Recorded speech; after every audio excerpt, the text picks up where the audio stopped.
Thanks for joining me today on our security sessions discussion. I have Paul and Stas with me to discuss a lot of things, but mainly focus on the cybersecurity and security shortage that the industry is facing today. It's a big problem. Organizations are facing in kind of coming up with innovative ways on how they are going to fill the gaps and the holes in the meantime. But ultimately, it's really great to bring in two guys that have a lot of experience in this and can bring a lot of context to this conversation. So first, Paul, if you wouldn't mind maybe introducing yourself, telling us a little bit about yourself, that'd be great. Sure. Hey, Dan. So Paul Carpenito, I run information security for Lowe's Corporation.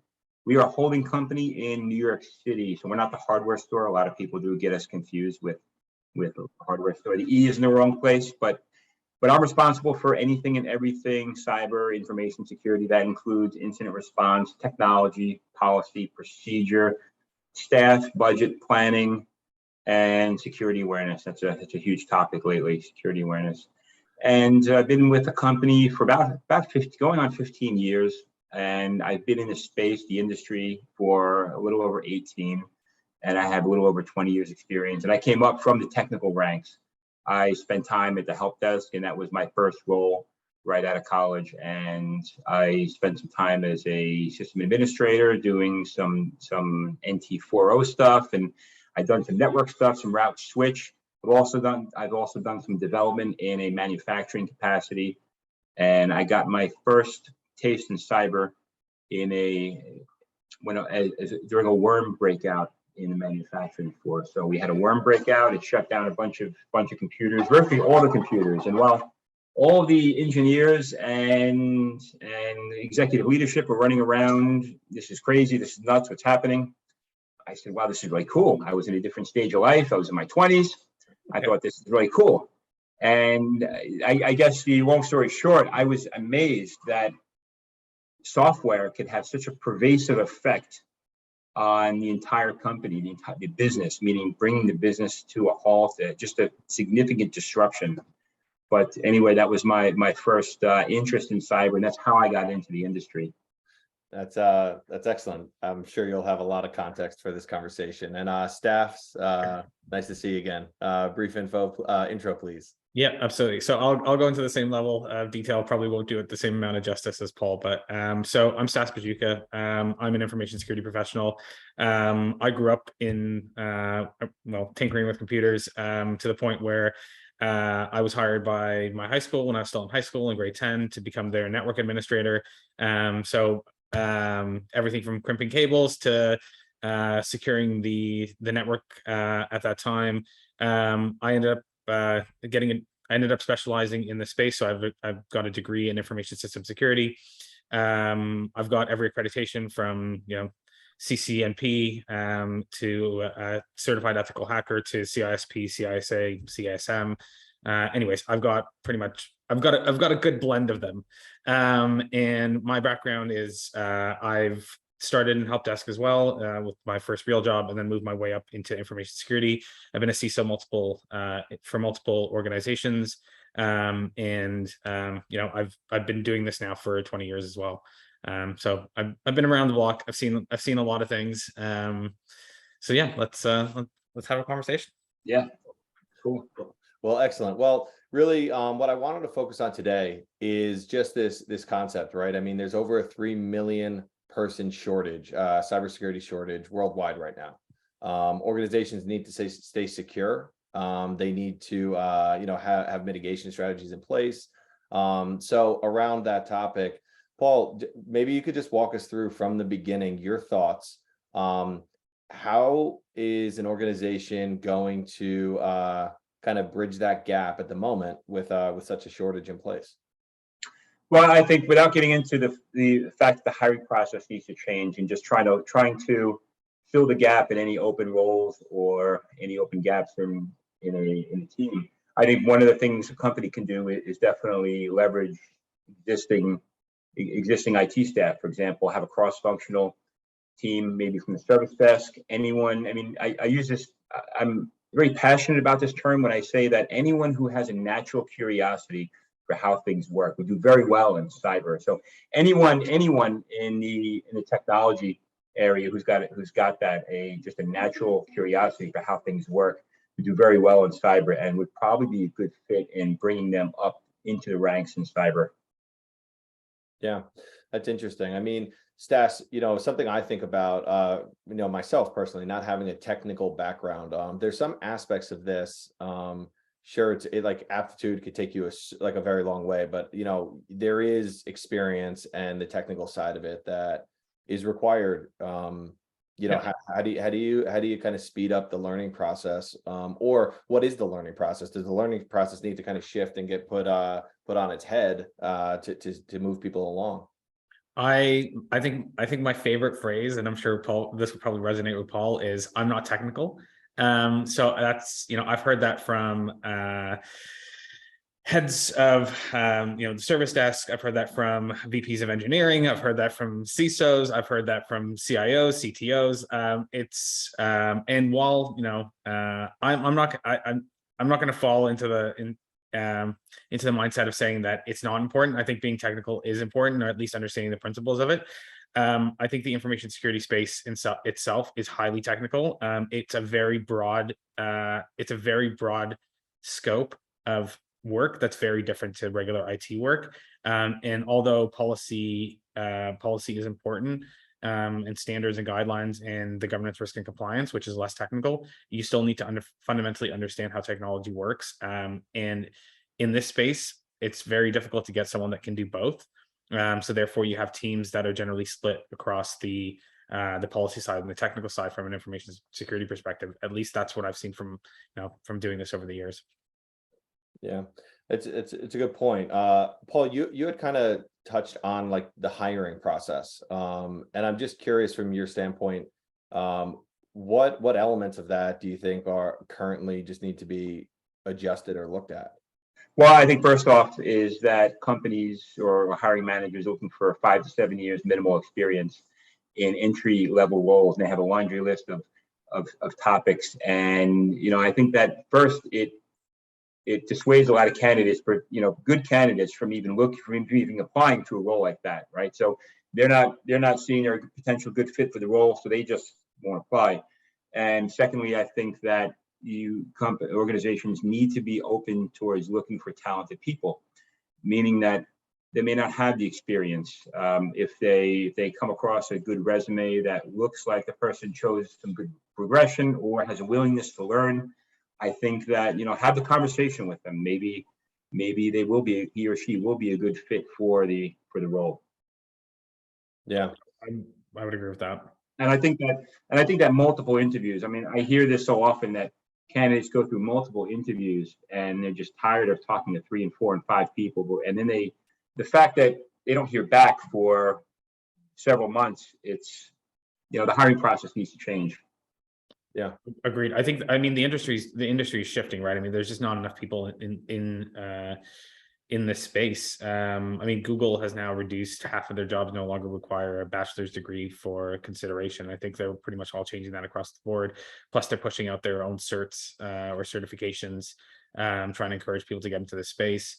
But yeah, I mean, I would agree with Paul. Yeah.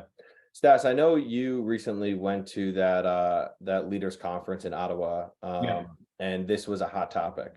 Like kind of just curious what some of the ideas that were discussed there to mitigate this issue were what were or agreed upon or disagreed upon maybe. Yeah, so the conference was a Ditch the Foundations conference. So it takes place all over the world. This time it was in Canada, but it's I mean, it's like a broken record. Every conference that I go to, all they talk about is the skill shortage and not enough people to fill the roles. And I mean, the general consensus was we're never going to catch up to 3.5 million. That's open headcount, and the world is going to change by the time we even get enough people even remotely interested in the information security space, which is also an interesting topic. There aren't that many people that are actually interested in it, and the ones that are interested in it can't actually get their foot in the door. So there has to be reliance here on thinking outside of the box, relying heavily on automation, and making it easier to secure environments. I also think that there is definitely a factor here about people being afraid of change as well, especially on the automation front. Like the amount of times, I've had conversations where people don't want to remove manual processes or error-prone processes because they think it's going to affect or impact their jobs. That mentality has to shift as well, but that's easier said than done. Yeah, certainly. I guess that's kind of bleeds into either relying on existing software tooling that's with the organization has access to, or maybe kind of scoping other tools that maybe they don't have. Paul, I'm curious, like, from a training perspective, what are your thoughts that maybe from your experience that of training of kind of on the job training that does exist, or is that something that you think needs to be improved on? Could that be an area that maybe bridges this gap? I hear the saying all the time, right? So what if I hire somebody, I train them and they leave? But then the other side of that is, what if I hire somebody, I don't train them and then they stay? So do you really want untrained professionals working for your organization? The answer is no. I mean, you have to have training in your budget. It has to be part of a good technology budget to train your staff. And you can't have a person that knows everything. And especially when you're looking at candidates for a role, there's so many vendors out there in the technology space, and when you start listing vendors on a job description, again, it could dissuade somebody who may know the topic. For example, vulnerability management. There's at least 10 vendors off the top of my head that I think of do it well, and you can't expect a candidate to know every single vendor inside and out. So I think there has to be some vendor-specific training and some training on the actual topic. But I also think that cyber is a bit different than any other discipline. I think you have to live it to really be successful in it. Agreed. And for a candidate to really excel, they have to live it. They have to be naturally interested in it.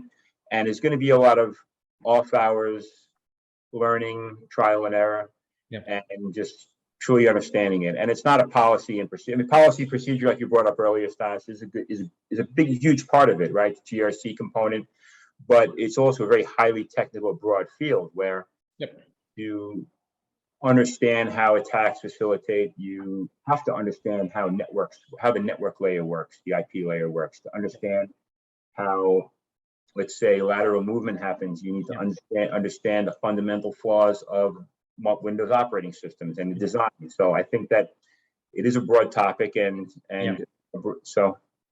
But do you ever get, so like a lot of the times when we're working with customers, or I'm talking to people in this space, like there's a very clear distinction between the technical and non-technical people in this space, and often there's a complete disconnect in terms of what the policy side is recommending for the engineering side, if you will, on the security space, and they often have a very hard time understanding one another because one's very technical and then the other one is not. And I think this is going back to the first question that Dan asked, like, are those people, can you bring those people up to a level of understanding from a technical perspective, or should we look at doing it a different way? I hear all the time that when you're having a conversation where you're bridging the gap between a technical and non-technical individual, that the technical individual has to elevate their conversation to come up to the non-technical person. But I don't necessarily agree with that. What I think should happen is that, again, cybersecurity is a complicated topic, InfoSec. And I think that the non-technical person should spend some time educating themselves and really understanding what the challenges are in cyber and what cyber professionals are faced with on a daily basis. Absolutely. Yeah. What are, Paul, I'm curious, in your mind, are you aware of like somebody that, let's just say, has that natural aptitude, wants to break into this industry, doesn't have the 5 to 7 years experience, maybe they do, who knows, but they want to kind of become more technical. Like, is it going, taking a couple courses, doing a boot camp? What are your thoughts of, like, what are the actual things that person should consider doing? It's funny, I get asked that question all the time. Well, is it certs? Is it classes?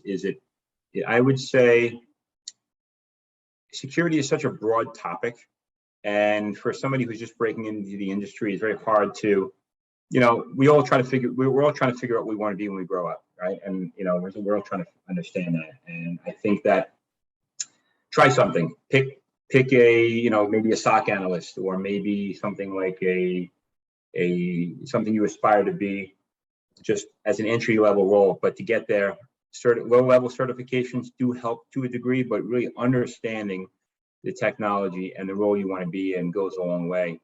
And I'll say that, download a copy of Linux and start playing around, learn the code, and maybe take some courses that would get you to where your destination is. It doesn't have to be your final destination, again, because we'll all figure out what we want to do and be when we grow up. But I think that there's got to be some self-learning that does happen.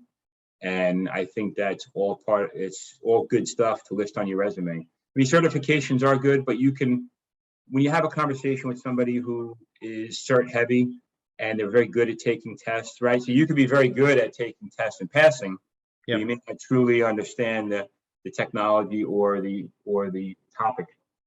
And you could understand real fast understand real fast what kind of person that is, whether there's somebody who just takes certs because they're good test takers, or somebody who is really interested in the material. Yep, that's true. Also there's a barrier to entry for the certs as well, right? I think both from a financial perspective and also from an experience perspective, I think the only one that you can do that holds any water is the Security Plus one that you don't need any experience for, but they might have changed that, but I'm not sure. But yeah, I mean, the Linux, like Linux distros are completely free. So I completely agree with you there. And like getting to know that and using that, I think like just getting an idea of if this industry is of interest to them at all, because like what happened with me when I did the degree in this space, like 3/4 of the class dropped out of the first year. Like it just wasn't for them. So a lot of people do want to break in this industry because they're seeing the dollar signs as well, but it is a very difficult and complex industry to break into. Anyway, so I was just piggybacking on what Paul said. Yeah, it is, and I think that a lot more colleges are offering programs, undergraduate programs in cyber information security, data assurance. So I think that's certainly a good thing. And to your point, I think that a lot of people see the discipline in movies, and the allure that attracts them is not really the reality of what occurs. You just see the hacking part of it, and they're not seeing the things like incident response, interface with executive leadership, and what responding to an actual event looks like. They're just seeing one side of it, and it's really the theatrical version of it. I think a lot more colleges are offering courses and programs in it. So which is I think is a good thing. Agreed. Yeah, we just finished 2 days exhibiting at an event here in New York, and there was quite a few students that were coming up to our booth, just asking a lot of questions, asking good questions too, of how do we break in, where we're either in the middle of their courses or finishing up and looking for a job, and kind of just getting out there, right? I mean, that certainly is always a good place to start, whether it's this industry or any industry you're looking to break into. I'm also hearing there's companies that are willing to train. So there are companies that are willing to train with zero experience, and it's just a matter of searching and finding that organization that is the right fit. And I think it's like any other job search, right? Yeah, absolutely. I mean, it's that curiosity, right? The piece that you spoke about earlier, that finding people that are hungry, that are curious, that are that want to grow and understand how the space works. And like that, I mean, that's what we've done on our side. We're a startup, but we've hired a lot of people that weren't necessarily from this space and really just taught them the right way of doing things as well. That's also another point. There's a lot of people in the space that have been promoted into it that they've kind of like failed up, if you will. And also, like, you would think, like, at least from my experience, the space has been around. I mean, it's been around for a while now, but like there's still so much ambiguity about how things should be done, even from like I mean, they're still getting into arguments about like how to write policies versus standards versus guidelines. Like the argument still often takes place when we talk to when we talk to prospects or customers. Like it's just kind of it's just, I don't know, it's odd that fundamentals are still not fully laid down yet. Yeah, I mean, from that approach, every organization is different, and I think that to talk, guidelines, standards, and procedures are all, it depends on the organization, but I think that it's not a good place to be if we're just relying or we're focusing too much on that area. I think that it is still a highly technical area. I agree. I think that, yeah, I mean, whether we call it a standard or a guideline, it's and how often do these standards and guidelines get updated, right? Well, those should be updated pretty often. The policy shouldn't, but then they all need to be implemented, right? And then you need to baseline all of your solutions, make sure that they're configured properly, and then make sure that they're all interconnected. And there's a central reporting location for for your point solutions. But that rarely happens. It rarely happens because everything changes so quickly. That's and right. Especially if a lot of your security tool sets are cloud or SaaS based. Yeah. And you're only one upgrade away from breaking something. And a lot of times we lose control over upgrades, which is not a bad thing, right? So the operational component, we're abstracted from the operational component, but that lends itself to these standards, guidelines, and procedures getting outdated over time. Yeah. And to your point about updating them frequently is super important. But I think that we get bogged down in too much emphasis put on what do we call this thing and how do we get around it. I think that That's a good point. and focusing on things like automation will certainly help us bring to light a lot of the lower level attacks that we may be missing, or that may eventually rise into a broader attack or a more significant incident. Yep. Yeah, I was actually curious, Paul, from your perspective, like where, you've had quite some experience over the last, I don't know, 5-10 years, like what have you seen from an automation perspective? It is is it becoming more prevalent? Are there early adopters that are seeing the benefits now? Are there people that are resisting that you think are going to come over? Is it inevitable? What are your thoughts? Well, I think that the most successful IT orgs, right, have good defined repeatable processes. And, as humans, we're prone to making errors, and we are fallible to a degree. And it happens everywhere. And I think the automation component definitely solves for that, right? Solves for that potential human error, maybe an individual being, either leaving or onboarding, offboarding. Yep. But especially in the onboarding, offboarding process, where we're relying on a human to send a note to offboard or to even onboard, automation solves that problem, right? Yeah. We don't, and the provisioning process gets a lot more seamless. So just from that perspective, I think automation definitely shines. But there's a lot of other opportunities too, especially with machine learning and such a significant push in artificial intelligence. I mean, right now, if you're a software company, you're not doing AI, I think it's pretty hard to get funding these days. But I think a lot of it, I think automation is I wouldn't say the solution to every problem. I think it's a solution to a lot of our challenges. Absolutely. Yeah. Yeah. Interesting. Yeah. It's definitely going to be one of those like 80-20 splits scenarios. Yeah. Very good. Well, this was super helpful and also pretty enlightening. I'm glad we were able to wrangle everyone's schedules together for a little bit of a chat. Paul, Stas, I am very thankful for your time. Thanks for sharing your insights here on this topic. Absolutely. Thanks very much. Thank you. Appreciate it.